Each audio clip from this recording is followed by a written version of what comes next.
You're ambitious, you're overloaded, and you're tired of advice that looks good on paper but dies in real life. Welcome to The Rise with Sterling Phoenix, where clarity cuts through the chaos, systems beat burnout, and bold moves actually stick.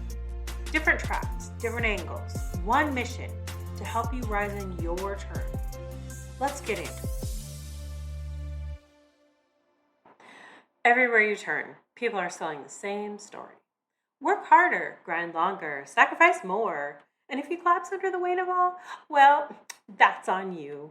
It's packaged as ambition, branded as discipline, dressed up in success quotes and glossy LinkedIn posts. Hustle culture has made self-destruction look sexy. But here's what no one tells you. Hustle doesn't make you strong. It makes you small. It makes you disposable. But hustle culture isn't fuel, it's firewood. And you're the one being burned. Hustle culture tells you to grind harder, sleep less, sacrifice more. It dresses burnout in stilettos and calls it ambition. But here's the truth. Hustle culture isn't about strength. Hustle culture is about self-betrayal in heels. It asks you to abandon yourself while smiling for the applause. I'll tell you when I knew something was deeply wrong. It was December. Holidays, family traditions, vacation days, all stacked up. And I told myself, just do whatever it takes. Deliver the platform, deliver the plan. It'll pay off. The money will be worth it. Your family will understand. So I hit play on my Imagine Dragons, whatever it takes playlist, and stayed at the laptop while everyone else was around the table. I missed dinners. I missed moments I'll never get back. And sure, I got the brief clap in the boardroom. This looks great. But the bonus never came. The gratitude, shallow and gone in a second. My family's understanding. Honestly, that was probably the worst part of it. They didn't understand. And why should they? I betrayed myself for it. And here's the part I'm not proud of. I did it more than once. Every time I thought maybe this time it'll pay off. But it never did. Not the money, not the career payoff, and definitely not the personal cost. I got so convinced that I was only valuable for the hustle I brought that even during the darkest days of my personal life, I just kept delivering until I couldn't anymore. And when I finally stopped, I wasn't rewarded for the years of hustle and loyalty that I brought. I was punished, and in more ways than one. And one day it hit me like a brick. Clarity. Clarity that none of this is worth it. That no applause, no deck, no deliverables is worth betraying yourself for. That was the day I said, I'm done with the hustle. From now on, I'm building systems that work no matter what's going on. Because my worth isn't measured by how much of myself I can burn to keep the lights on for everyone else.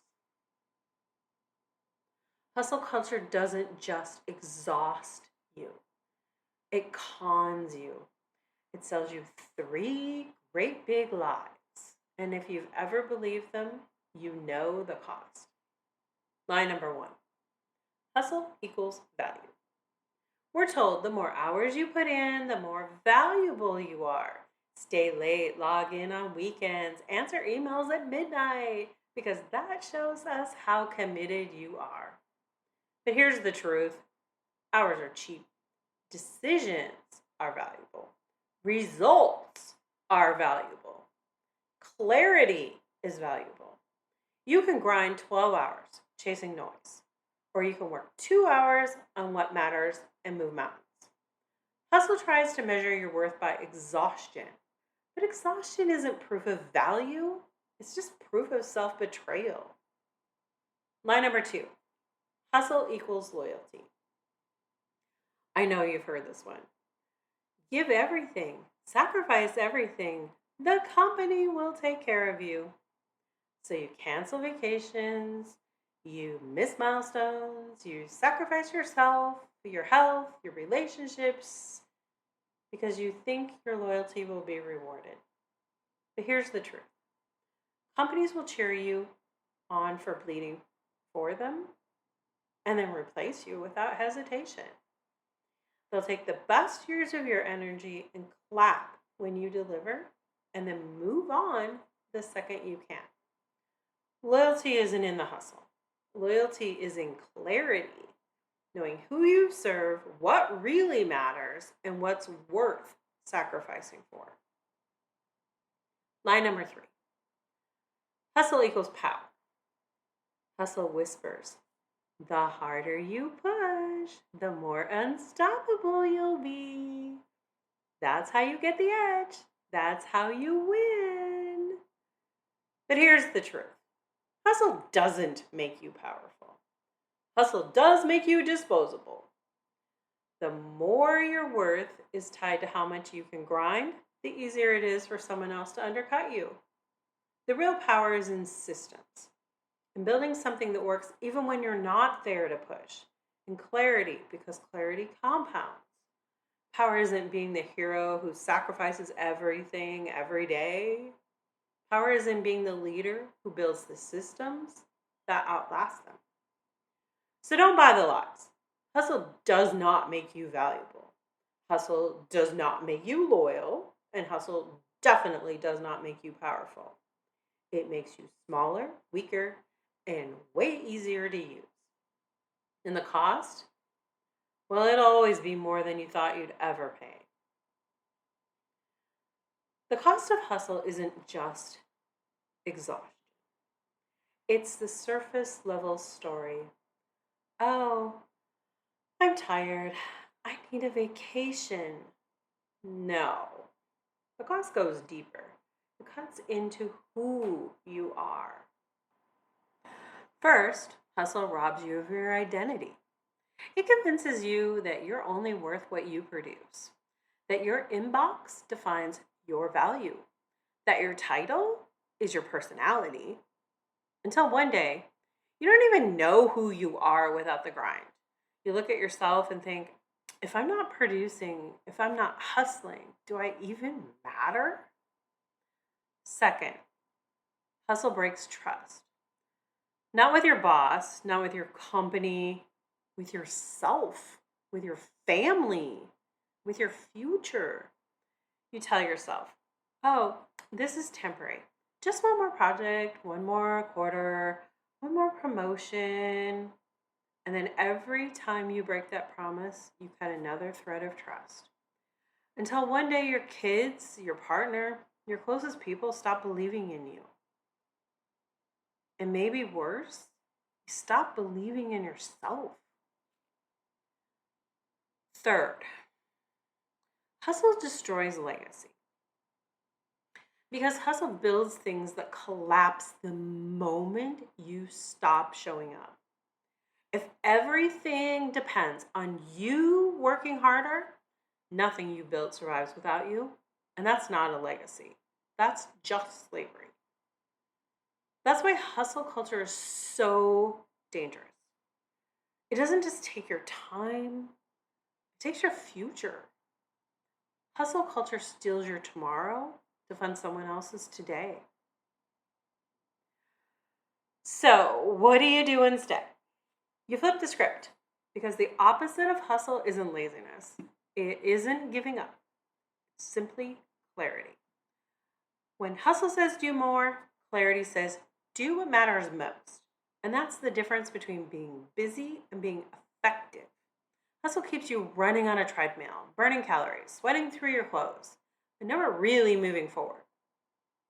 Clarity says, step off that treadmill, choose the road, and every step you take counts. When hustle says go faster, clarity says align, then move. Because speed in the wrong direction is just a faster way to hit the wall. Clarity takes the time to pause, align the map, then move. It's not slower, it's just smarter. And smart compounds way faster than fast ever could. When hustle says be everything, be the hero, be the fixer, be the one who stays late, the one who takes on all on their shoulders. Hustle loves a hero. But clarity says build systems so you don't have to be the freaking hero. Systems that work whether you're in the room or not. Systems that protect your time, your energy, and your sanity. Hustle collapses without you. Clarity compounds without you. And here's the truth. Clarity isn't the opposite of hustle. It's the antidote. Hustle drains you, clarity restores you. Hustle makes you frantic, clarity makes you focus. Hustle burns your soul for fuel, clarity gives you back your edge. Because when you move with clarity, you don't just survive the week. You build momentum that actually lasts. That's the Phoenix Flip. Not hustle, not grind, clarity, alignment, systems, momentum. And once you feel it, once you see how different life is when you stop betraying yourself for the hustle and start honoring yourself with clarity, you don't go back. You can't. You don't rise by out hustling. You rise by outlasting. And the only thing that outlasts, well, that's clarity. Clarity is self-respect in action. It's saying, I will not trade my soul for another slack ping. I will not measure my worth in sleepless nights and empty applause. Clarity builds trust you can actually stand on. It creates the systems that don't break when life breaks you. It gives you power when no one can pull when the market shifts or the boss forgets your name. This isn't about working less. It's about working real. Building something that doesn't collapse the moment you step away. Leading without losing yourself. The world doesn't need more exhausted heroes. It needs leaders who can hold the line. Leaders who rise without burning themselves alive. So here's the choice. Betray yourself for the hustle or honor yourself with clarity. Because hustle dies with you. Clarity lives beyond you. And that's the real rise. Now here's the question. What do you actually do with that clarity? It's not theory. It's a practice. Step 1, audit. Look at your week and ask, what am I betraying myself for? Where am I trading my personal sanity for someone else's urgency? Write it down. See it in black and white. Step 2, align. Strip your plate down to the moves that actually move you. If it doesn't serve your future, your health, or your relationships, it's clutter. And clutter is just another word for a slow death. Step 3, build systems, not complicated ones. Just repeatable moves that protect your time and energy. A reset ritual on Sunday night. A 5-minute daily check to keep the noise from just overrunning your focus. Guardrails that keep you from falling back into that hustle's trap. This is how momentum starts. Not by running faster, but by building rhythms that carry you forward when you're tired, when you're distracted, when life is heavy. That's what clarity gives you. A path you can actually trust, even when everything else shakes. I'm Sterling Phoenix. And if this hit you, if something inside you said, yes, this is what I've been waiting for, then don't let it fade. Take a moment, subscribe right now, because every time I'll bring you the fire, the clarity, and the systems that make momentum inevitable. Not someday, not when things finally calm down, right now. Clarity, momentum, no burnout. That's the rise, and it starts here.